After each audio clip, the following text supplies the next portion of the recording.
करीब मुल्क के वजीर अमीर हो गए। वफाकी काबीना अरकान की तनख्वाह 2 लाख से बढ़ाकर 5,19,000 रुपए करने की मंजूरी। काबीना अरकान की तनख्वाहों और मरात में इजाफे के लिए कानून साजी। वफाकी काबीना ने सर्कुलेशन के जरिए समरी की मंजूरी दे दी। काबीना अरकान की तनख्वाहें और मरात अरकान पार्लियामेंट के बराबर हो गई। वफाकी वजीरों, वज़राए ममलिकत, मुशीरों की तनख्वाहों में 188% तक इजाफा।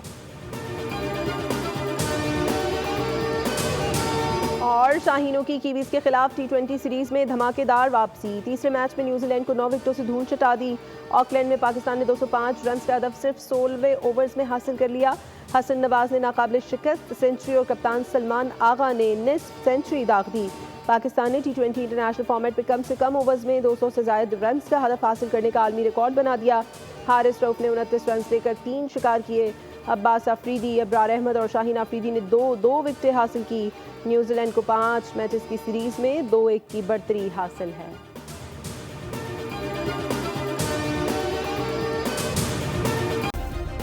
सब्सक्राइब करें और बेल दबाएं ताकि कोई खबर रह न जाए।